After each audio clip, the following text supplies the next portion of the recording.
Bonjour, bonjour à tous, bienvenue sur ce webinaire dédié à la société à mission. Donc aujourd'hui, on a une belle table d'experts avec nous. Euh, je vais vous laisser vous présenter juste après.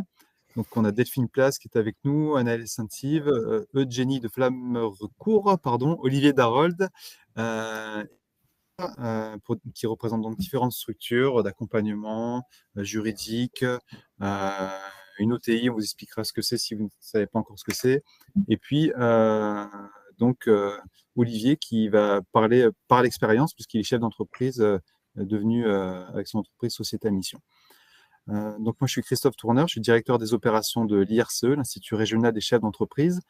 En deux mots, l'Institut régional des chefs d'entreprise, c'est une association qui, depuis plus de 35 ans, accompagne les dirigeants ou futurs dirigeants d'entreprise dans leur stratégie de développement et notamment dans l'intégration de la transition écologique dans leur modèle, puisque la transition écologique peut, en plus d'être un mode vertueux, peut aussi aider peut-être un levier de développement pour l'entreprise.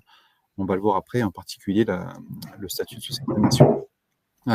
Quelques petits mots techniques. Donc, ce webinaire sera retransmis en replay, donc vous recevrez le lien, vous pourrez le revoir.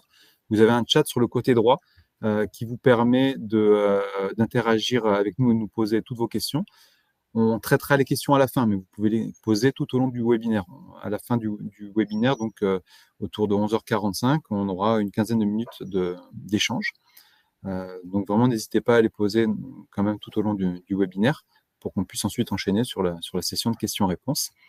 Et puis, moi, je ne vais pas dire beaucoup plus de mots sur le sujet pour pas en dévoiler le contenu, mais je vais laisser mes collègues du jour se présenter rapidement, peut-être en 10 secondes chacun, et puis après, on entre dans le vif du sujet. Enchantée à tous. Bonjour, Delphine Place, donc cabinet Profiforest, donc je suis manager du pôle RSE. Alors nous, on a un cabinet d'expertise comptable et de commissariat aux comptes. On vient en fait certifier les comptes financiers, mais aussi les comptes dits extra-financiers ou informations de durabilité. Et on est organisme tiers indépendant pour les entreprises qui ont décidé en fait d'inscrire dans leur statut la qualité de société à mission avec des objectifs environnementaux et sociaux et sociétaux. Et côté démarche en interne, en fait, vous pourrez regarder, on est aussi dans la communauté Sèvres et on déclare au Global Compact depuis 2012. Donc, c'est en ligne, c'est transparent. Vous pouvez jeter un œil si vous le souhaitez. Voilà, je vais laisser peut-être se présenter. Moi, je suis Anaëlle Saint-Yves, je suis la cofondatrice de Web dans les Épinards. C'est une agence web responsable. Donc, notre objectif, c'est de diminuer l'empreinte carbone numérique et de la communication digitale. Et aujourd'hui, je vais témoigner parce qu'on est en plein dans le changement de statut de société à mission. Donc voilà, je vais apporter mon témoignage. Bonjour à tous, Olivier Darold, fondateur et gérant de Localise. J'ai créé cette société il y a maintenant 11 ans avec une seule idée, c'est de relocaliser les approvisionnements, notamment de la restauration collective et commerciale. En allant chercher des produits chez les producteurs directement et en les amenant, en les sélectionnant bien sûr, et en les amenant jusqu'à la restauration scolaire, restauration entreprise, restauration de santé. Et donc ça fait déjà un petit moment qu'on fait ça, beaucoup de collectivités, beaucoup de villes nous font confiance dans toute la région PACA, puisqu'on travaille que sur la région PACA. Et en 2022, on a pris la décision de changer nos statuts. Et d'intégrer dans nos statuts le statut d'employé à mission, on va en parler. Et donc je suis là pour témoigner un petit peu de la manière dont ça s'est passé et surtout les écueils et aussi les gros avantages que ça peut représenter. Bonjour. Pour ma part, je suis Monsieur Eugénie de Flammerecourt-Eudes, alors juriste senior au cabinet Manenti & Co. C'est un cabinet d'avocats pluridisciplinaire qui est basé à Marseille et qui a une expérience depuis plus de 20 ans dans tout ce qui est les questions relatives au droit des sociétés, droit des affaires en général. Et le cabinet s'est très très rapidement intéressé de par ses convictions à la nouveauté qu'a été la société à mission et la qualité de société à mission dès 2019, notamment en devenant formateur, en donnant des formations, notamment pour l'IRCE. et en accompagnant certaines entreprises pour faire leur transition, notamment statutaire, et dans leurs obligations qui en découlent en société à mission. Et on s'est penché sur la question dès 2019, dès que la loi Pacte est sortie et a instauré cette nouvelle qualité. D'ailleurs, je vais donc laisser la parole à Laurence, peut-être pour parler rapidement de cette loi Pacte. Alors bonjour, Laurence Ribard de l'IRCE, je suis responsable de projet et ce webinaire est dans le cadre des Vendredis Cèdres, donc c'est la région qui nous a proposé de mener ce webinaire et la région s'est dit que c'était bien de l'ouvrir aussi à d'autres personnes pour sensibiliser le maximum de personnes. Donc voilà, donc merci à la région, la personne ne peut pas être avec nous aujourd'hui. Alors, on précise d'ailleurs que c'est la région Sud, même si on propose d'ailleurs dans les accompagnements qu'on propose, on fait aussi de la visio, on accompagne des entreprises de France entière. Et donc c'est à l'initiative de la région Sud, qu'a été créé l'IRCE d'ailleurs aussi il y a 35 ans, qui est notre principal partenaire. Et donc c'est aussi à l'initiative de la région Sud qu'on propose ce webinaire. Juste comme on a fait tout le tour de tout le monde et vous savez donc à qui vous avez affaire aujourd'hui, nous, on ne sait pas à qui on a affaire. Donc, on vous propose, on a ouvert un petit sondage qui apparaît sur la droite de votre écran. Donc, n'hésitez pas à nous dire qui vous êtes, si vous connaissez dans une des catégories là qu'on voit dans le sondage. Et puis, pardon Laurence, du coup, je t'ai coupé, mais je te laisse enchaîner sur la suite. Donc voilà, donc là, moi, je vous expliquais d'où vient l'idée d'accompagner les entreprises sur la société à mission. Donc, en août 2018, j'avais vu un article de Bruno Le Maire à l'époque qui présentait la loi Pacte. Donc, la loi Pacte, c'est le plan d'action pour la croissance et la transformation des entreprises. Et à l'intérieur de cette loi Pacte, j'avais vu apparaître la société à mission. Donc, à l'époque, je ne savais pas du tout ce que c'était. Donc, j'ai fait un petit peu des recherches et puis j'ai commencé à en parler à des intervenants parce que nous, au niveau de l'IRCE, on est très collaboratif, donc on ne travaille pas tout seul. Et on travaille avec pas mal d'intervenants. J'ai commencé à demander à certains intervenants s'ils voulaient travailler avec nous sur le sujet. Donc, ils ont été partants parce qu'ils sont toujours dans la créativité et l'innovation. Donc, toujours des personnes prêtes à se lancer, même s'ils ne savaient pas trop où on allait. Et petit à petit, on a commencé à mettre cette histoire de société à mission dans nos parcours par petites touches. Et puis, à la fin, ça a fini par faire un parcours global puisqu'on accompagnait des entreprises qui venaient pour savoir de quoi il en revenait, pour formaliser leur raison d'être, leurs objectifs statutaires, leurs objectifs opérationnels. Et puis, il y en a qui ont commencé à déposer leur statut avec le qualificatif société à mission. Et puis, comme toute activité, partout, il y en a qui se sont retrouvés, ils avaient déposé ça et d'un coup, ils se sont dit « Ah, mais il y a l'évaluation prévue derrière. » Et donc là, on leur a proposé une autre action d'accompagnement, ce qui s'appelait piloter l'entreprise à mission, justement, pour structurer tout ça, faire un suivi de ce qui avait été défini, parce qu'ils continuaient à avoir ces valeurs-là, puisque c'est une démarche volontaire, mais ils n'avaient peut-être pas formalisé tout ce qu'ils faisaient, et donc on les a accompagnés aussi, pour certains, ceux qui le souhaitaient, dans la démarche de mise en œuvre, de structuration et de suivi de l'évaluation. Donc on travaillait aussi, donc on a travaillé sur ces sujets-là, sur une personne à l'époque qui travaillait sur la formalisation de la raison d'être. Maintenant, c'est moi qui ai repris cette partie-là, puisque cette personne est partie en retraite. On a travaillé avec le cabinet Mananti, parce que tout de suite, ils ont été partants et donc ils nous ont aidés sur toute la partie juridique.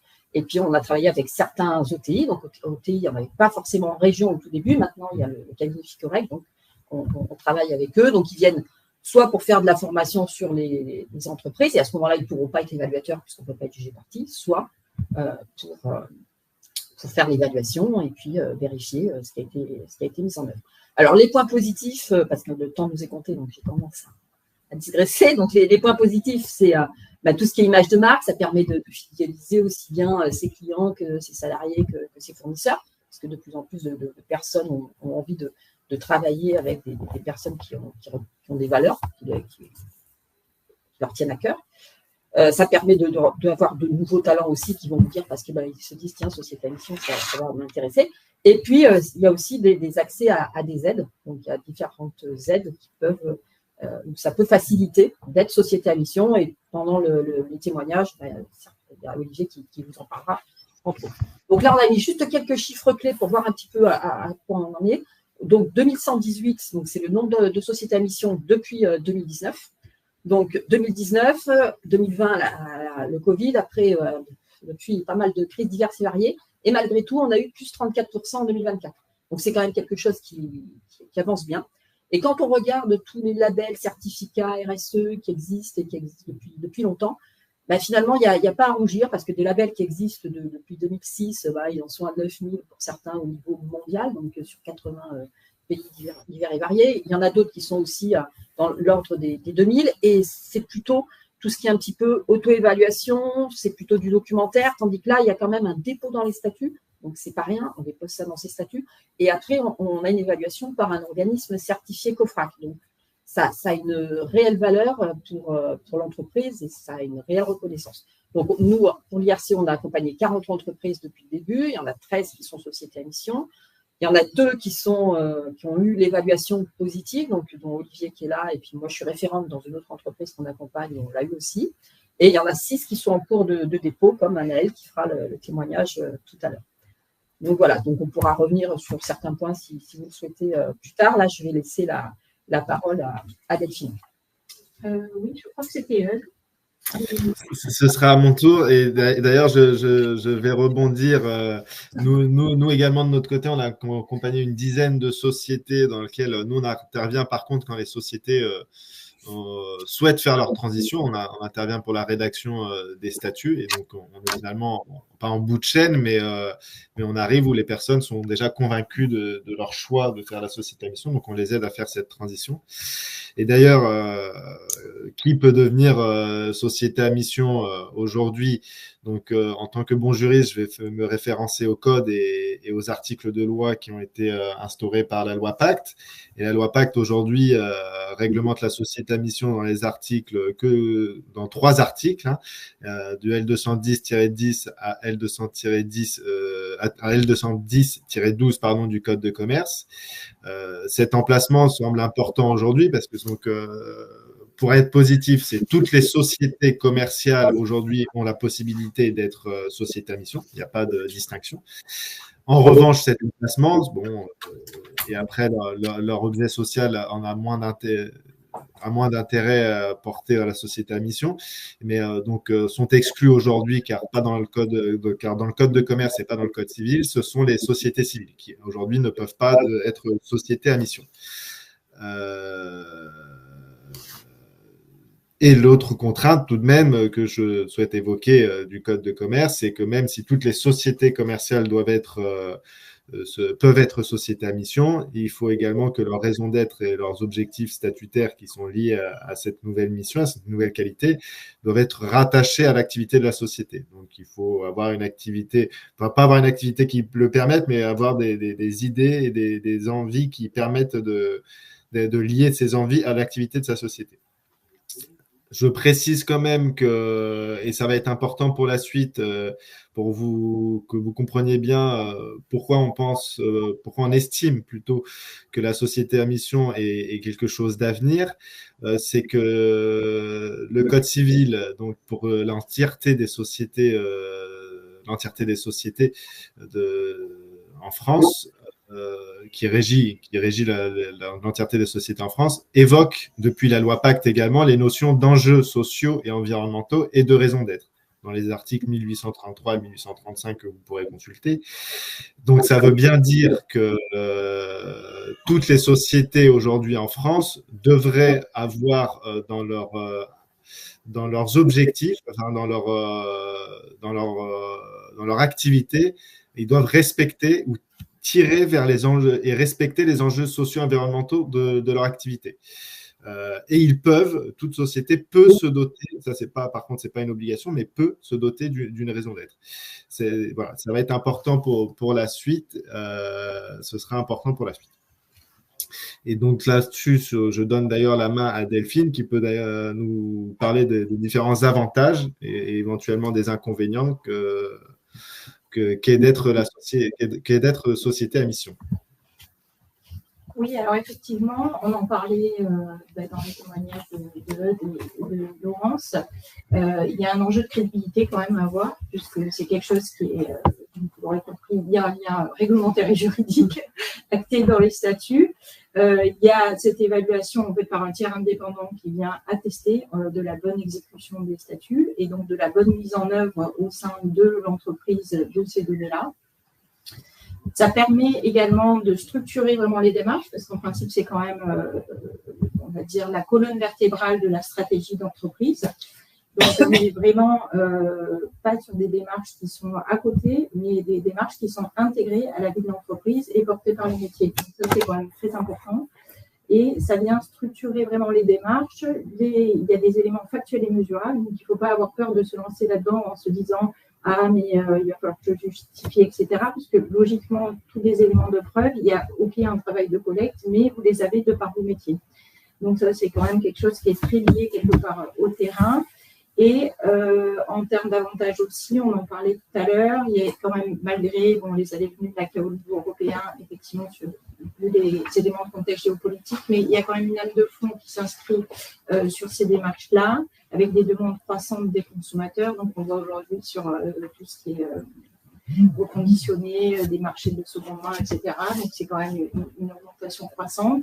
Et d'un point de vue réglementaire, là aussi, il y a des demandes au niveau des marchés publics qui vont venir s'inscrire au niveau de la loi climat et résilience, donc notamment sur tout ce qui est marché, demande de critères RSE, entre guillemets, donc sociaux, environnementaux et sociétaux, qui viennent en fait impacter les notes quand on vient candidater et qui seront à la fois sur la sélection des offres, mais aussi sur les exécutions de marché. Donc, d'un point de vue même business, puisqu'on vient corréler là, en fait, la performance économique, environnementale et sociale, il y a aussi une demande croissante. Voilà. Côté inconvénient, ça, on pourra en parler aussi avec ceux qui ont mis en œuvre, il y a quand même un coût en interne, c'est certain, puisqu'il y a en fait une structuration interne, mais c'est en même temps un engagement stratégique de long terme sur lequel on a un ROI qui n'est pas forcément immédiat, mais plutôt long terme. Et il y a des coûts externes, effectivement, d'audit, d'accompagnement et de frais administratifs qui viennent peser dans la balance. Et une question de temps, puisqu'on a quand même un comité mission en référent de mission qui s'occupe d'avoir un rôle de challenge en fait sur cette fameuse mission et qui effectivement passe un certain temps, mais toujours dans une dynamique qui est quand même positive et qui vient structurer l'entreprise dans ses choix, soit d'investissement, soit de pilotage. Donc voilà, je pense que en retour opérationnel, si Olivier, Ronel, vous voulez compléter, avec plaisir. Oui, notamment au début, notamment pour trouver sa raison d'être, pour bien être dans le vrai en fait, et pas se mettre une balle dans le pied littéralement pour le jour de l'audit. Et de coller à la fois le plus à la réalité opérationnelle et en même temps avoir un peu des objectifs et être un petit peu ambitieux sur ce qu'on veut faire à terme. Voilà, mais oui, ça prend du temps. De se poser les bonnes questions. Nous, on a été accompagnés par l'IRCE. Donc, on a d'abord été formés, puis accompagnés. Donc, ça nous a permis vraiment de réfléchir en groupe et après, en fait, de le faire évoluer au fur et à mesure. Donc, c'est vrai que ça nous a beaucoup aidé. Et après, pour définir les objectifs également. Mais en fait, oui, tout part de la raison d'être. Oui, je compléterai sur la partie raison d'être. Effectivement, on avait une entreprise qui existait déjà depuis 10 ans, au moment où j'ai fait le choix, pas tout à fait 10 ans, un peu moins de 10 ans, au moment où j'ai fait le choix de basculer vers le statut d'entreprise à mission. Et donc, on a été accompagné par l'IRCE dans la phase de formation, de compréhension, ce qui était derrière. Et je pourrais peut-être donner une petite anecdote, c'est comment je suis venu à aller vers le statut d'entreprise à mission. C'est que on faisait en fait de l'ESS sans le savoir, tout en le sachant un peu, mais en ne le portant pas en tout cas dans le statut d'entreprise. Et en fait, j'ai vu un jour sortir des appels à projets, portés par, en l'occurrence, c'était le cas de la Banque du Territoire, mais je pense qu'il y en a d'autres également, et c'est sûr même. Et donc, du coup, qui faisait ressortir ce statut que je ne connaissais pas de l'entreprise à mission. J'ai commencé à me renseigner, je me suis rapproché de Laurence, en l'occurrence, à l'époque, et j'ai compris que ça pouvait apporter quelque chose, puisque c'était une manière de formaliser pour une société SAS, qui est notre statut aujourd'hui, formaliser tout ce que l'on faisait autour de l'ESS dans notre fonctionnement au quotidien, et un fonctionnement même de fond de la façon dont on travaille au niveau de Localise. Et donc, c'est venu tout naturellement. Et j'ai profité en fait de la formalisation de cette raison d'être pour mettre autour de la table l'ensemble des personnels, puisqu'on est 10 personnes, pour d'abord en petit groupe établir cette raison d'être, réfléchir à ce qu'on était, à ce qu'on voulait porter dans cette entreprise, et ensuite de la mettre en forme en faisant attention à ce que ça soit pas non plus ça ne devienne pas une usine à gaz, mais véritablement une traduction de ce qu'on faisait au quotidien. Donc, le plus important, effectivement, c'est la raison d'être, mais très vite, c'est les déclinaisons, comment dirais-je, qu'on va mettre après dans les objectifs opérationnels enfin, statutaires et opérationnels. Alors, je rajouterais juste un truc d'expérience en tant que référente dans une entreprise là, de la région. La partie temps, ça m'a marqué parce que au départ, sur les groupes qu'on avait, il y en a qui disaient comment je vais faire pour avoir un référent. Et moi, je leur disais, vous avez qu'à faire un référent de l'un et puis l'autre un référent de vous. Mais en fait, un référent, c'est pas anodin. Il faut quand même prendre quelqu'un qui a un peu de temps parce que finalement, pour une petite entreprise de 5-6 personnes, c'est à peu près 5 journées par an de travail entre les comités, la mise en œuvre, le suivi. Après, on fait une analyse, les perspectives et tout ça. Donc voilà, il faut vraiment savoir que le référent, c'est pas anodin, donc soit en interne, si vous avez un salarié qui peut le faire, soit en externe, mais voilà, bien prendre la teneur du temps passé pour faire ce suivi-là. Moi, c'est vrai que pour illustrer ce point-là, on a un salarié qui s'est porté volontaire pour être référente à mission et qui avait peut-être un peu sous-estimé le temps que ça représentait, même si cette mission lui plaît beaucoup. Le temps que ça représentait à y consacrer la partie de son temps. Je rebondirais, car il a été évoqué donc de formaliser et de décliner décliner la raison d'être en objectif statutaire. Donc je rebondis. Je suis tout à fait d'accord avec les personnes qui sont sur le terrain, donc les entrepreneurs. Il faut dès le début avoir en tête.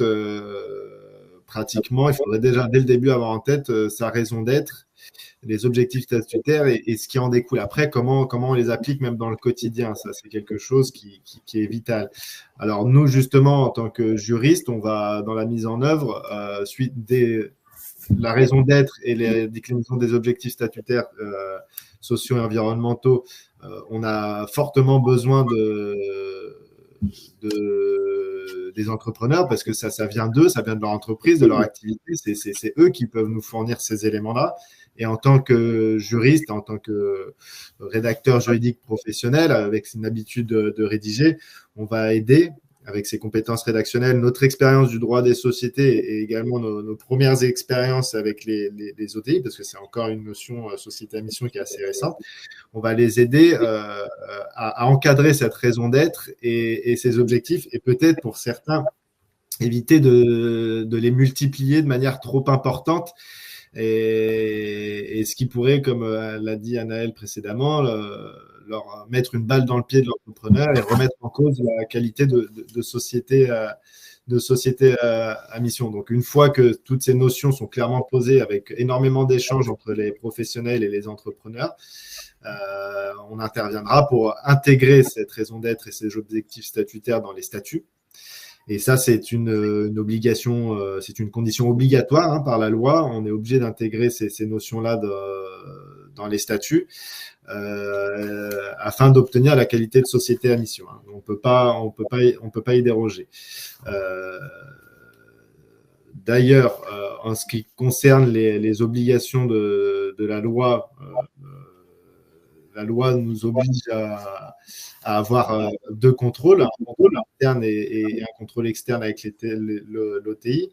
Au niveau du contrôle interne, la règle aujourd'hui, c'est d'avoir un comité de mission. C'est la loi qui est la règle, c'est le principe, dira-t-on. Donc, un comité de mission d'un minimum de personnes, ce ne serait pas un comité. Évidemment, je vous rassure tout de suite, pour les plus petites sociétés, un comité qui pouvant être lourd et trouver sur 2 personnes, ça peut être plus compliqué.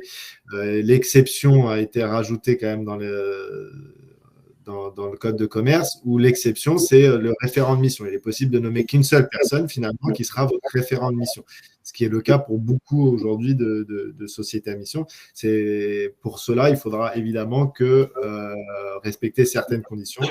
la société est moins de 50 salariés et il faut absolument, c'est pour ça que l'intervention du professionnel est souvent très importante, il faut le prévoir dans les statuts. Ça ne va pas de soi, parce que si ce n'est pas prévu dans les statuts, le principe, c'est le comité de mission. Au niveau de ce contrôle interne et de ces comités de mission et de ce comité de mission et de ce référent de mission, on a une grande liberté statutaire. La loi Pacte n'est pas allée très loin au niveau de cette organisation. Elle a mis que quelques obligations, c'est les suivantes. On est obligé de composer le comité de mission d'au moins un salarié, lorsqu'on a un comité de mission, évidemment. Et les membres du comité de mission, ou le référent de mission d'ailleurs, doivent être distincts des organes sociaux. Donc, on ne peut pas être le président, le directeur général ou conseil de surveillance, conseil d'administration. Ces membres-là ne pourront pas faire partie du comité de mission ou ne pourront pas être référents de mission. Sur tout le reste, il y a une grande liberté statutaire. Tout ce qui est nomination, révocation, durée du comité, la rémunération éventuelle, le nombre de réunions, toutes les modalités d'exécution de la mission peuvent et je le conseille, doivent être prévues dans les statuts, mais à la liberté de chacun. C'est pour ça que l'intervention de professionnels qui ont l'habitude de rédiger des clauses similaires pour d'autres organes de la société me semble important. La dernière obligation légale, c'est, hormis les deux que j'ai évoquées avant pour le comité de mission, c'est l'obligation d'établir un rapport. Le comité et le référent doivent établir un rapport, ce qui peut être un peu lourd et donc on ne s'y attend pas toujours. Le référent ou le comité, les membres du comité ne s'attendent pas au travail, c'est ce qu'évoquait Olivier précédemment, qu'incombe l'établissement de ce rapport.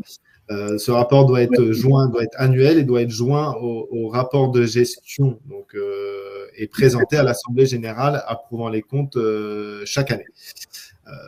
Encore une fois, grande liberté statutaire pour le formalisme de ce rapport de mission. Rien n'est prévu par les textes, mais la pratique, très rapidement,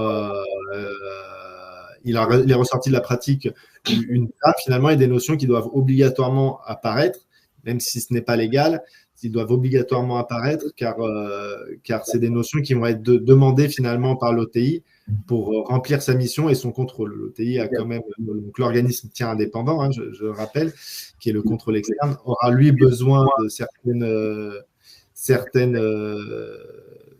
notions pour pouvoir réaliser son contrôle. Voilà, c'était important de le dire. Peut-être rajouter quelques points sur l'élément du rapport à mission. D'abord, peut-être vous dire que au niveau de Localise, on a fait le choix de ne pas mettre au comité à mission, mais de prendre un référent, une mission qui est chargée d'élaborer un rapport. Et effectivement, un de ses rôles, c'est aussi de prendre du recul et d'apporter une appréciation à la fois de la manière dont l'entreprise vit cette mission, sa raison d'être, vit ses objectifs opérationnels et avec une capacité qui lui est donnée, qui est bien sûr une personne indépendante de moi-même, parce que je suis le président de l'entreprise, qui est une position qui lui permet de faire évoluer les choses et de proposer des évolutions dans le cadre de son rapport sur des évolutions de critères opérationnels, sachant que les critères statutaires sont dans les statuts, mais par contre les critères opérationnels peuvent changer, peuvent évoluer. Et c'est ce que permet aussi le rapport de mission annuel. Donc c'est quelque chose de très vivant et très intéressant pour ça. Ça fait une sorte de contrepoids ou de validation en tout cas de ces éléments-là par une personne extérieure à la direction. Donc ça c'est quelque chose qu'il faut aussi voir comme étant très positif, en tout cas pour des structures comme les nôtres qui sont des petites entreprises. Voilà, donc plutôt côté très positif par rapport à ça. Après moi, c'est vrai qu'aujourd'hui, comme s'il n'y avait pas d'obligation de mettre en place un comité à mission, on a fait le choix d'une structure légère avec le référent mission qui porte un petit peu l'ensemble du sujet seul. Et donc avec une charge de travail peut-être un peu supérieure que s'il y avait un véritable comité de mission avec une répartition de la charge. Bon, c'est des choix à faire, en l'occurrence. Les deux sont possibles. Oui, d'ailleurs, je vais ajouter ça. Nous, on a fait le choix de ne pas faire de choix. C'est-à-dire que dans nos statuts, on a la possibilité d'avoir les deux, étant donné que nous, dans l'entreprise, on est 2 dirigeants. Donc, notre référence sera forcément extérieure. On voulait se donner la possibilité de travailler en comité à terme. Pour les premières années, c'était peut-être un peu compliqué de mettre ça en place, mais on voulait pouvoir intégrer potentiellement des sous-traitants ou des clients ou des partenaires et qui nous aident à aller plus loin. Et donc, du coup, dans les statuts qu'on a déposés, c'est écrit qu'on peut avoir ou un comité ou un. Et ça, pour rebondir là-dessus, effectivement, c'est des choses qu'on voit.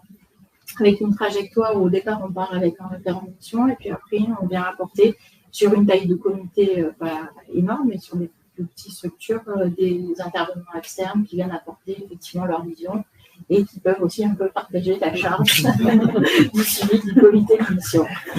Mais de manière constructive, parce que c'est intéressant souvent aussi, parfois c'est d'autres référents de mission d'autres structures, donc ça permet en fait d'alimenter un cercle un peu vertueux sur les échanges.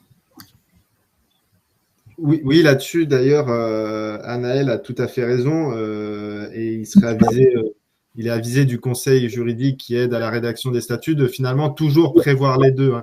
C'est un b.a.-ba lorsqu'on rédige, finalement, parce que ça évite tout simplement à l'entrepreneur, si jamais il y a une possibilité de mettre un comité de mission, de devoir faire une modification statutaire. Donc, lorsqu'on tourne correctement les phrases et qu'on prévoit les exceptions aussi bien que le principe et qu'on permet à la société de faire les deux selon sa situation, ça lui évite tout simplement des frais supplémentaires qui ne sont pas nécessaires et du temps de travail pas nécessaire. On sait que les entrepreneurs ont déjà beaucoup à faire, donc s'ils peuvent s'éviter ce temps supplémentaire, c'est voilà.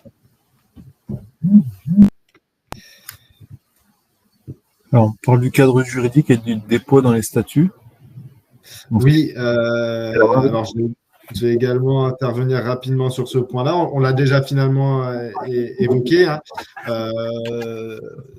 Les démarches à effectuer, finalement, c'est d'écrire des nouveaux statuts, en tout cas intégrer les notions raison d'être, objectifs statutaires et toutes les modalités d'exécution et de nomination du comité ou du référent de mission au sein des statuts. Donc, soit on écrit des nouveaux statuts ou lorsqu'on est une société qu'on constitue, il faut les intégrer dès le début. Ces statuts sont tout simplement déposés. Alors, en cas de modification, je le rappelle, il y aura évidemment un procès-verbal soit de l'associé unique s'il est seul, soit de l'Assemblée générale, selon les modalités de modification des statuts qui sera établi. Et ce tout sera déposé au greffe du tribunal de commerce, donc avec un coût qui est d'une centaine d'euros, une dizaine, centaine d'euros, c'est pas énorme. Et cette déclaration au greffe du tribunal de commerce nous permettra d'obtenir le cabis portant cette mention société à mission, qui, je le rappelle, intervient sous la forme juridique de la société, mais des personnes peuvent se tromper. Ce n'est pas une forme de société, c'est une qualité aujourd'hui. On n'est pas sur une forme différente. Lorsqu'on est une SAS, on reste une SAS. Lorsqu'on est une SARL, on reste une SARL. On a de la qualité. Par contre, on a la qualité supplémentaire société à mission qui nous oblige sur certains points supplémentaires. Et au niveau des coûts, donc on a parlé des coûts du greffe. Au niveau des coûts des honoraires, je vais parler plutôt là pour mon cas et pour le cas d'un cabinet d'avocats, c'est pareil, c'est une centaine d'euros pour une modification statutaire. Et si bien sûr on allie ça à une création de statut, ce sera un peu plus, les honoraires sont un peu plus élevés parce qu'en fait on va lier les deux, création de société à mission en même temps que la création de la société en elle-même. Voilà. Ensuite, je pense qu'on peut passer à la mise en place de la mission. Donc, quelqu'un veut. On va prendre la parole aux deux témoins d'entreprise qui vont nous faire leur retour terrain par rapport à tout ça. Alors, moi, je vais commencer parce que ça va être assez facile étant donné que nous, on n'est qu'à la première étape. On n'a pas encore vécu, on n'a pas encore créé notre premier rapport de mission, même si on a créé la trame. Nous, on est deux. Les personnes qui vont du coup être référentes, elles vont être externes. Quand j'ai imaginé comment on allait organiser, je voulais que ça soit simple.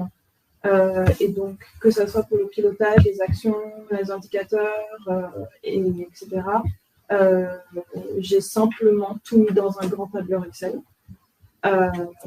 Et après, de là, on a décliné sur aussi une communication qu'on donnera du coup à nos partenaires, à nos clients et à nos sous-traitants. Mais pour l'instant, nous sommes là. Et la plus grosse étape, ça a été surtout avec nos sous-traitants, parce qu'on voudrait les inclure dans tout ça et donc, du coup leur faire comprendre comment est-ce qu'on travaille, pourquoi est-ce qu'on va travailler comme ça. Voilà, nous on en est là, déjà. Toi, par contre, tu as été beaucoup plus loin. Et je voulais juste quand même en préambule repréciser quelque chose, c'est que finalement tout ça pourquoi on va me dire que je fais des retours en arrière, mais c'est simplement parce que il me semble aussi important de travailler pour l'interne que pour l'externe au sein de l'entreprise. Donc il y a effectivement la vision externe, et je la partage, c'est de dire voilà, on va pouvoir communiquer sur le fait qu'on a un statut d'entreprise à mission, qu'on a une raison d'être qui est porteuse de sens, etc. etc. Et donc ça c'est un élément important qui est finalement certifié par un organisme et donc du coup qui prouve à l'extérieur que l'on fait bien ce que l'on dit. Mais aussi, c'est très important pour l'interne. Et moi, c'est une des raisons pour lesquelles j'y suis allé, c'est que je voulais aussi dire à tous mes salariés que l'entreprise ne dévierait pas de sa trajectoire et de son ADN dans la durée. Et une manière de le prouver à ses salariés, c'est aussi de changer ses statuts et de l'écrire et de le graver dans les statuts d'entreprise, même si les statuts peuvent changer. En tout cas, et ça a été très bien perçu de la part de mes collaborateurs. Voilà. Je referme la parenthèse, mais ça me paraissait important de repréciser ça à ce moment-là de la présentation. Après, la déclinaison opérationnelle de la mission, en fait, ce qu'on a fait, puisqu'on avait l'entreprise qui existait déjà depuis 8 ans, on a mis noir sur blanc, finalement, ce que l'on fait au quotidien, en essayant d'identifier un certain nombre de paramètres et d'indicateurs qui soient des indicateurs à la fois quantitatifs et des indicateurs qualitatifs. Et donc, c'est vrai que ce n'est pas toujours facile d'extraire, en fait, des éléments de mesure de ce qu'on fait au quotidien. Mais je crois qu'on a réussi à peu près à faire un mix entre les deux. On n'est pas en tout qualitatif, on n'est pas en tout quantitatif, mais on a un mix des deux. Et lorsqu'on a été audité, l'auditrice a beaucoup apprécié justement ce côté-là, parce que tout ne peut pas être mis dans un tableur dans le sens comptabilisation d'indicateurs. Et il y a des choses qui sont uniquement de pouvoir vérifier qu'on est dans un état d'esprit d'entreprise à mission. Et notamment, pour illustrer la notion de qu'est-ce qu'on met en œuvre, etc., il faut savoir quand on a un contrôle auditing, en fait, il y a des entretiens qui sont passés auprès de nos personnels. Et donc, on est vraiment dans une logique il faut le vivre, il faut le réaliser. Et il ne s'agit pas d'avoir des salariés qui ne soient pas au courant, etc. Et en fait, ce qu'on a fait, c'est que après avoir validé notre raison d'être, ce qu'on a fait, c'est qu'on a fait 2-3 réunions avec toute l'équipe, hein, du préparateur chauffeur jusqu'à moi-même, pour expliquer pourquoi on le faisait et pourquoi finalement on avait choisi de l'écrire noir sur blanc et de mettre des valeurs et de mettre des indicateurs en place. Donc, je veux dire, c'est ça, pour moi, la trajectoire intéressante, c'est de faire des choses, bon, voilà, sur la raison d'être, etc., mais après surtout de la déployer au sein de l'entreprise pour qu'elle soit vraiment vécue de manière simple par l'ensemble des collaborateurs. Et le rapport de mission, finalement, c'est un peu la synthèse de tout ça. Hein. C'est finalement pas si compliqué que ça. Et à la fois, j'apprécie beaucoup que ma référente à mission ait pris en charge la mission en question, puisque c'est quand même un peu de travail. Voilà. Je suis assez d'accord sur le 4-5 jours perlé effectivement sur l'année, mais ça reste un travail assez important. Et surtout un travail aussi d'être capable de tirer la sonnette d'alarme s'il y a un manque de formalisme ou un manque de suivi de la part des équipes. Et voilà, donc je pense que ça doit se vivre au quotidien au sein des entreprises. Non, puis c'est un travail qui permet aussi de se mettre à jour, de vérifier, de faire des améliorations, et puis de voir les perspectives qui vont arriver, de les recadrer en fonction des différents éléments. Donc c'est un travail, mais qui est utile. Ce n'est pas juste un document parce qu'il y a un audit qui va venir.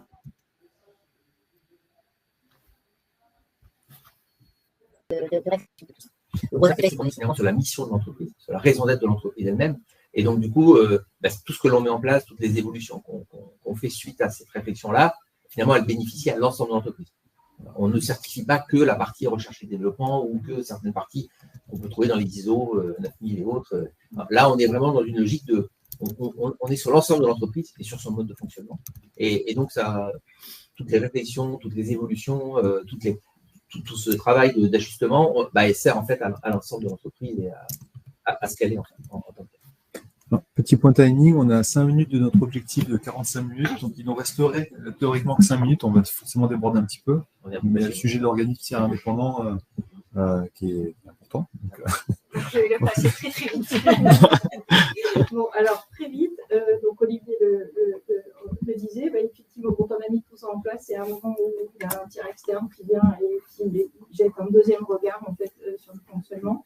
Donc, ce deuxième regard, c'est l'OTI. Donc, vous pouvez trouver, si vous cherchez un OTI, sur le site de l'Observatoire des sociétés à mission, rapidement. Voilà, si tu as le temps, rapidement. Voilà, donc là, donc, vous avez toute la temporalité, c'est très bien. Si tu descends, Christophe, parfait.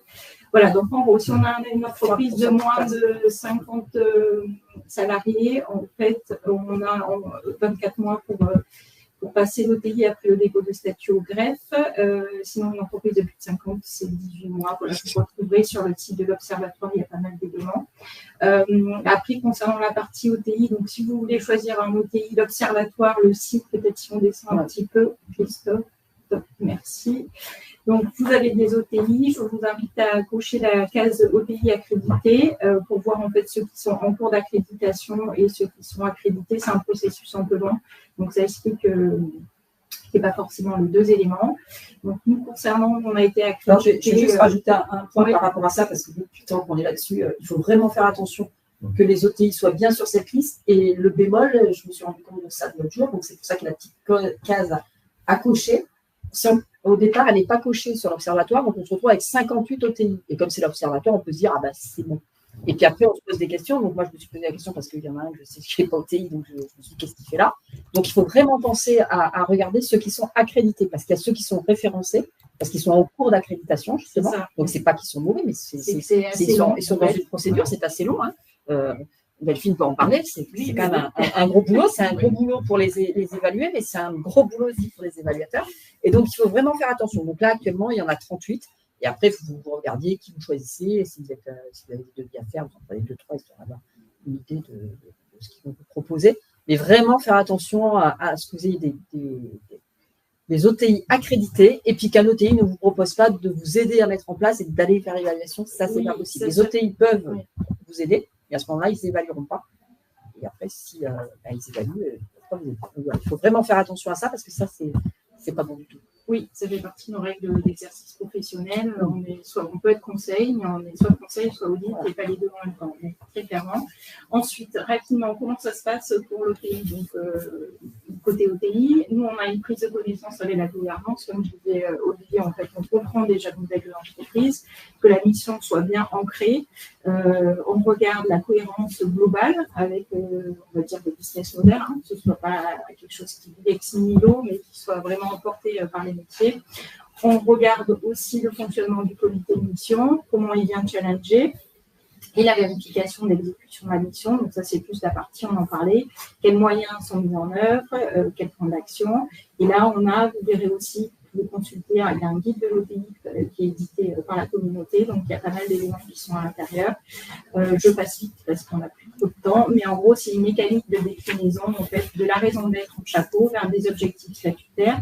Alors par rapport à ce que disait Eudes, effectivement, la raison d'être, il faut qu'elle soit suffisamment précise pour être auditable et en même temps suffisamment flex pour pouvoir en fait porter l'évolution de l'entreprise dans le temps. Les objectifs statutaires, on est à peu près dans la même logique. Par contre, comme disait Olivier, sur les objectifs opérationnels, ils peuvent évoluer avec la trajectoire de l'entreprise, donc ça c'est important. Et on regarde la forme des objectifs que l'entreprise s'est fixée. On est vraiment dans une logique d'amélioration de développement continu. Voilà, et par rapport à ce que disait aussi Olivier sur le parallèle avec les ISO, c'était la slide précédente, mais l'OTI revient une fois qu'il est passé la première fois, entre 2 et 3 ans après. Il n'y a pas de. Puisqu'en fait, il y a soit le référent de mission, soit le comité de mission qui est un peu le gardien du temple et qui, du coup, peut le suivi. Puis il y a un deuxième suivi complémentaire après de l'OPI. Donc, ce n'est pas comme une ISO, ça revient tous les ans. Voilà, c'est un mode d'organisation qui est quand même pas tout à fait le même. Si on poursuit sur les slides d'après. OK, donc ça, c'est Laurence qui va vous présenter un peu les dispositifs aujourd'hui au niveau de la région et RCE. Voilà, donc du coup, comme c'était au départ pour les lauréats CEDRE, donc Hélène Beaunois m'avait demandé de présenter expert CEDRE RSE. Donc nous, on a été accrédité par la région, donc on est expert CEDRE RSE. Et donc dans ce cadre-là, on peut accompagner individuellement des entreprises de la région. Il faut faire une demande au niveau de la région pour voir si elle a la prise en charge. On peut les accompagner sur différents sujets, donc en fonction des compétences de chaque expert. Et donc là, pour le coup, donc, nous, on en a accompagné sur la société à mission, aussi bien pour aller jusqu'à la société à mission que ceux qui étaient déjà société à mission pour aller jusqu'à l'évaluation, ou alors un mix des deux. Il y en a certains qui voulaient qu'on les accompagne surtout sur des indicateurs extra-financiers qui servent aussi à l'intérieur de la société à mission, sur le diagnostic RSE et sur l'économie de fonctionnalité. Donc, on peut en individuel, avec une aide de la région, accompagner les entreprises qui sont dans la région sud sur ces sujets-là. Donc, si ça vous intéresse, vous pouvez revenir vers nous et puis on regardera avec vous si c'est possible. Mais n'hésitez pas parce que franchement, c'est vraiment une aide. Il y a quand même 3 000 € financés par la région. Il vous reste à charge 750 €. Et pour le coup, ça vous permet d'être vraiment bien accompagné et certains de pouvoir aller jusqu'au dépôt dans les statuts. Voilà, on arrive au bout. Peut-être Olivier, si tu voulais rajouter. Juste avant de peut-être venir aux questions-réponses, j'aurais quand même témoigné de ce que j'ai vécu moi en tant qu'entreprise et l'accompagnement par l'IACE. J'ai trouvé ça très très intéressant. Ça m'a permis d'aller finalement assez vite dans la démarche une fois que la décision a été prise et surtout d'éviter tous les écueils qui peuvent exister à la fois sur l'élaboration de la raison d'être, sur la façon de déposer ou pas et la manière de déposer les statuts, etc., avec à travers l'accompagnement l'ensemble des points qu'il faut finalement bien jalonner pour être opérationnel pour arriver au changement de statut. Donc voilà, je veux dire que c'est ça, j'ai beaucoup apprécié, sachant que c'était un mix entre des formations multipersonnes et à la fois du B2B, du one-to-one, pardon, sur certains petits temps de formation, ce qui permet d'aller très vite en fait sur son cas personnel et à la fois de partager avec les autres sur des réflexions globales de l'accompagnement. Donc je pense que c'est vraiment une belle réussite. Merci Olivier. Merci. Donc voilà, on passe aux questions. N'hésitez pas. Donc on a déjà repéré 3 qui ont été posées un petit peu avant. Commencez à les poser dans le chat. En attendant, donc je vous rappelle que le webinaire pourra être disponible en replay. Vous allez recevoir vous un lien juste après le webinaire. Et puis n'hésitez pas aussi à le diffuser aux personnes qui pourraient être intéressées par le sujet. Je vous laisse aussi les contacts pour tout renseignement et vous allez recevoir aussi avec le lien du replay le petit lien pour télécharger le document. Je crois que vous pouvez même le faire dans la salle tout de suite, télécharger ce document, donc avec les coordonnées des intervenants du jour. Pour les questions, on en a une première. Laurence, je ne sais pas si tu as la dernière stat, peut-être pas, mais les sociétés à mission en région sud en particulier, est-ce qu'on a une idée? Alors, je chercherai le... Sinon, alors pas de tête, mais ils sont disponibles oui, sur l'Observatoire et c'est le 8e baromètre, donc il est public et vous verrez les chiffres par région et les augmentations avec le fameux 34% PACA qui était présenté.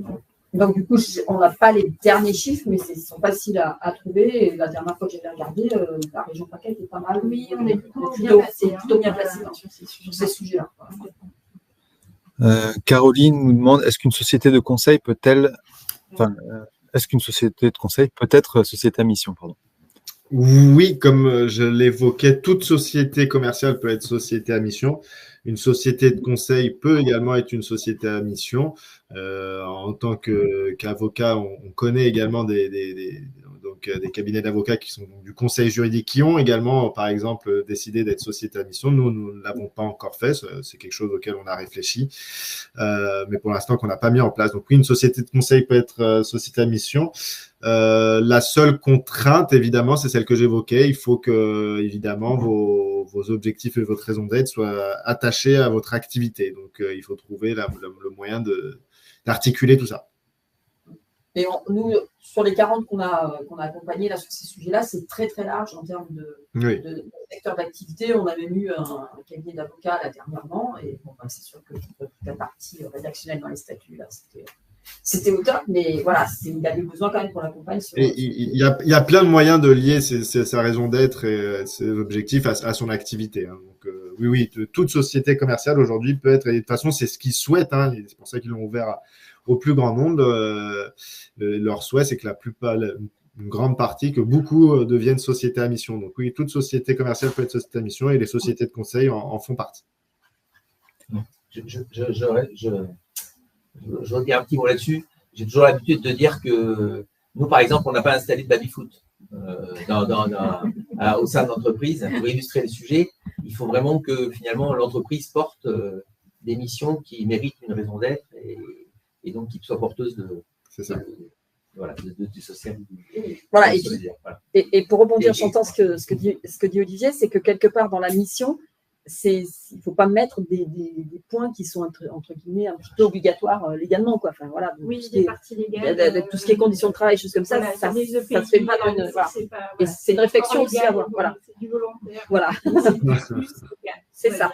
On peut penser faire des belles choses, mais des fois, il y a des choses qui sont normales d'être faites. Donc, c'est pas ces points-là qu'il faut mettre dans la mission. On a Sébastien qui nous dit qu'il est surpris du coup évoquer quelques centaines d'euros. Je pense que c'était. Alors, c'est peut-être pour l'approximation.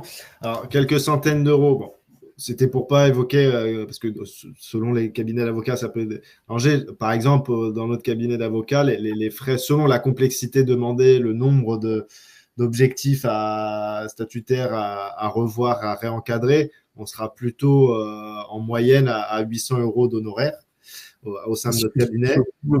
Sur le coût global d'un projet de passage à la société à mission, on a une idée un peu moyen. C'est ça, à peu près 800 euros pour l'honoraire avocat et pour ce qui est des frais de greffe, le frais de greffe. Alors, pourquoi, pareil, j'ai été aussi flou. On peut se dire qu'aujourd'hui, on est passé au guichet unique, ce qui fait qu'on est très surpris des frais qui nous sont demandés de régulariser. Donc, c'est un peu changeant. Donc, j'ai pas osé m'engager là-dessus. À l'époque, lorsqu'on passait sur Infogreffe, une modification statutaire avec un nouveau cabis édité, c'était très clair. C'était 192 euros à l'époque d'Infogreffe. Aujourd'hui, depuis le 1er janvier 2025, on est dans ces eaux-là, aux alentours de 290 euros. Mais voilà, on n'a pas on n'est plus aussi précis sur les frais à apporter pour les frais de greffe, du greffe du tribunal de commerce, pas les nôtres. Nos honoraires, nous, ce sera selon la complexité, mais en moyenne, on est aux alentours de 800 euros d'honoraires. Et pour compléter, donc Laurence a parlé de la partie accompagnement, a présenté la partie RCE et sur les parties accréditation. Ça dépend du nombre d'objectifs statutaires qui sont dans les statuts, parce que quand il y en a 12, forcément l'auditeur va regarder un petit peu plus. Et sinon, pour des structures, ça dépend évidemment des tailles des structures qui mentionnent en fait les temps d'audit. Mais sur des petites structures, on est à minima sur, en gros, 5 jours temps de préparation d'émission de rapport, de relecture de rapport, tout complet. Donc, une semaine de travail d'auditeur avec à peu près entre 2 jours et demi et 3 jours d'audit. Et pour justement aller voir les parties prenantes externes, plus de l'audit sur place chez les petites structures. Et en général, on est autour des 3 000 euros. Je compléterai sur le fait que lors de cet audit OTI, c'est très intéressant parce qu'on a pour avoir contacté plusieurs OTI avant de me lancer, c'est intéressant d'avoir un audit qui vienne sur place parce qu'il y en a certains qui proposent de le faire en visio et je pense que pour se rendre compte véritablement de ce qui se passe au sein de l'entreprise, c'est pas seulement à travers la caméra et un écran qu'on peut se rendre compte de ce qui se passe. Je pense qu'il est nécessaire de choisir un OTI qui propose de venir sur place. Et donc, il ne soit pas finalement très loin de là où on est. Voilà. Et alors, Sébastien nous pose une autre question. Pouvez-vous repréciser le timing moyen entre lancement de la démarche, accréditation et dépôt dans les statuts? Très rapide. Oui, moi, ça a été très rapide. J'ai commencé l'accompagnement en novembre ou en octobre 2021 et j'ai déposé mes statuts en avril 2022. Bon, peut-être que j'ai été très rapide, mais en l'occurrence, avec une entreprise qui existait aussi. Mais après, c'est plus ce qu'il faut, c'est surtout être bien accompagné pour ne pas faire d'erreur. Après, en tant que tel, c'est pas si compliqué que ça, en tout cas, de réfléchir à cette notion de raison d'être et aux objectifs opérationnels, cette pierre opérationnelle. Voilà, moi, ça a duré à peine 6 mois. Mais ça peut être rapide. Long. Voilà, ça dépend de. Ça peut être plus long, ça dépend de l'entreprise, du temps qu'ils ont à y consacrer, parce qu'il faut qu'ils participent à toute la mise en œuvre. On va dire qu'il faut au minimum 6 mois. Voilà, c'est ça. Oui, je suis d'accord, je rebondis au point de vue juridiquement et formalité, c'est pas très long. On parle d'une modification de statut et d'obtention d'un cabis. Ce qui finalement va être long, c'est ce que disait Olivier, qui peut être plus ou moins long selon les personnes et selon l'organisation de la société, selon l'aboutissement ou non de la société, c'est formaliser sa raison d'être et ses objectifs finalement. Et c'est un travail qui peut être assez long et assez compliqué. Mais on arrive au bout des questions, donc on va pouvoir conclure. Merci à tous pour vos interventions. Est-ce que vous voulez dire un dernier petit mot ou pas? Je dirais, au vu de mon expérience, je te laisserai la parole. Allez-y, ça vaut le coup. Je pense qu'aujourd'hui, c'est une bonne manière d'exprimer à l'extérieur ce que l'on est si on est porteur de ces valeurs-là. Et puis, un autre élément hyper important, notamment par rapport au marché de l'emploi et par rapport aux jeunes générations, beaucoup de nos jeunes veulent donner du sens à ce qu'ils font. Et une manière de donner du sens dans la recherche d'un travail, dans la recherche d'une entreprise, c'est de s'assurer que cette entreprise porte un certain ADN. Et le fait d'être entreprise à mission est un élément important, notamment pour le recrutement futur des nouvelles générations et le fait de pouvoir les emmener dans des visions partagées. Et je pense que c'est quelque chose aussi important que de communiquer vers l'extérieur son adhésion à cette entreprise à mission. Je suis assez d'accord. Moi, si moi, on va continuer la société à mission, on va aller jusqu'au bout, on va poser le statut. On a un peu hâte quand même de se mettre vraiment en dur avec le rapport, etc., voir ce que ça va donner. Mais c'est vrai que nous, on était dans une position différente dans le sens où la société est très jeune et donc du coup, elle a été construite sur le fait qu'elle allait être société à mission à un moment. Donc tout avait été réfléchi en amont. Donc c'est vrai que c'est plus simple parce que toute notre activité a été tournée autour de notre raison d'être, etc. Mais c'est vrai que ça nous a beaucoup appris et ça nous a aussi beaucoup remis en question sur des méthodes qu'on pense avec les milliards. Donc c'est que du plus et c'est que bénéfique. Quoi. Ça fait de vraiment grandir, même quand on est que deux dans une société. Super. Moi, je compléterais juste ce que disait Olivier. Effectivement, moi, j'ai eu en audit des personnes qui m'ont dit, écoutez, en fait, j'avais le choix. J'avais deux entreprises qui me proposaient. Et puis, il y en a une qui était société à mission. Et finalement, j'y suis allée. Parce que parfois, il y a des choix de raison et puis il y a des choix de cœur aussi. Donc, je crois que c'est un choix de cœur. Voilà. C'est juste ma conclusion. Peut-être un petit mot? Alors, un petit mot pour conclure, et en tant que juriste, je vais encore une fois faire référence au code et donc aux et moi, c'est pas la raison c'est pas uniquement le cœur, même si j'ai un penchant pour les sociétés à mission et que je trouve que ça permet d'aller dans le bon sens et d'avoir une vision claire pour aller dans le bon sens.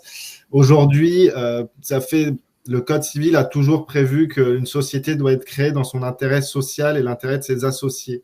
A été intégré, c'est ce que je disais, peut-être pas suffisamment clairement, aujourd'hui a été intégré à cela qu'on doit faire une activité dans l'intérêt social et de la société et de ses associés. Et on y a intégré en respectant les enjeux sociaux et environnementaux. Donc, il y a bien un besoin et un souhait d'aller quand même dans des sociétés qui ne sont plus uniquement lucratives, dans l'intérêt de ses associés et peut-être des intérêts à l'époque, surtout on pensait aux intérêts pécuniaires. Maintenant, cette activité doit être faite pour toutes les sociétés. Là, je ne parle pas uniquement pour les sociétés qui souhaitent société à mission. Là, c'est pour toutes les sociétés aujourd'hui, anciennes comme nouvelles, doivent normalement tendre vers le respect des enjeux sociaux et environnementaux de leur activité. Bon, aujourd'hui, il n'y a pas de sanctions, rien n'est sanctionné sur ce point-là, mais voilà, comme quoi il y a vraiment un souhait d'aller dans le respect des enjeux sociaux et environnementaux, qu'on soit société à mission ou non. Donc, si on fait de la société à mission, finalement, moi, j'ai le sentiment qu'on a finalement on a devancé des futures obligations, certainement.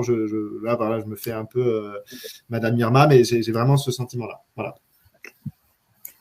Voilà, pour finir, parce qu'il reste juste quelques secondes. Merci. Si vous avez des questions, n'hésitez pas à contacter soit la partie juridique, soit la partie OTI, soit nous-mêmes, et on répondra à vos questions avec plaisir. Ouais, avec plaisir. Bonne journée à tous. Merci, à bientôt. Merci, bonne journée. La chaîne de l'IRCE sur Webikio, on a plein de sujets déjà en rayon. Bel été. Au revoir. Au revoir. Au revoir.